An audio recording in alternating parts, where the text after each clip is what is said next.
এখান থেকে আপনি থিম চেঞ্জ করতে পারবেন, ডার্ক, লাইট। আমি নর্মালি ডার্কে পছন্দ করি, এই জন্য আমি ডার্কে রাখি।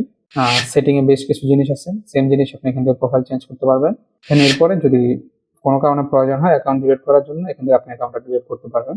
পাশে হচ্ছে যে একটা নোটিফিকেশনটা হচ্ছে যে আপনি যখন কোনো ফাইলে কাজ করবেন, সেখানে যদি কেউ যদি কমেন্ট করে, টিম লিড অথবা ক্লায়েন্ট যদি কমেন্ট করে, তখন এই নোটিফিকেশনগুলো এখানে শো করবে। এই যে পোর্শনটা আছে, এটা পুরো টিম নিয়ে আপনি ফিগমাতে মাল্টিপল টিম ক্রিয়েট করতে পারেন। আমরা যখন কোনো প্রজেক্ট নিয়ে কাজ করি তখন আমাদের টিমে কাজ করতে হয়, বিকজ আমাদের ডিজাইনার একজন থাকে না, কয়েকজন ডিজাইনার থাকে। সো আমরা টিম ক্রিয়েট করে ওই টিমের মধ্যে সবাইকে শেয়ার করে দিই। আমরা একটা টিম ক্রিয়েট করি, চলো ক্রিয়েট টিম। আমরা এখানে দিলাম ফিগমা ফ্রি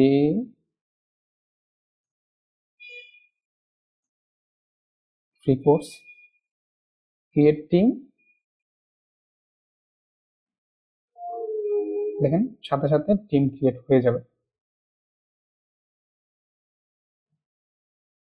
এখন আমাদের টিম ক্রিয়েট ডান। এখন আপনি যদি এখানে আসেন, দেখেন আমাদের দুইটা টিম। পুরো ক্লাসটি দেখতে আমাদের ইউটিউব চ্যানেলে আসুন। আমাদের ইউটিউব চ্যানেলের প্লেলিস্টে আপনি একটা প্লেলিস্ট পাবেন, Figma tutorial complete course in Bangla 2025। এখানে ক্লিক করুন। ক্লিক করলে আমাদের পুরো প্লেলিস্ট ওপেন হবে। এখানে স্টেপ বাই স্টেপ প্রত্যেকটা ক্লাস আপনি দেখতে পারবেন।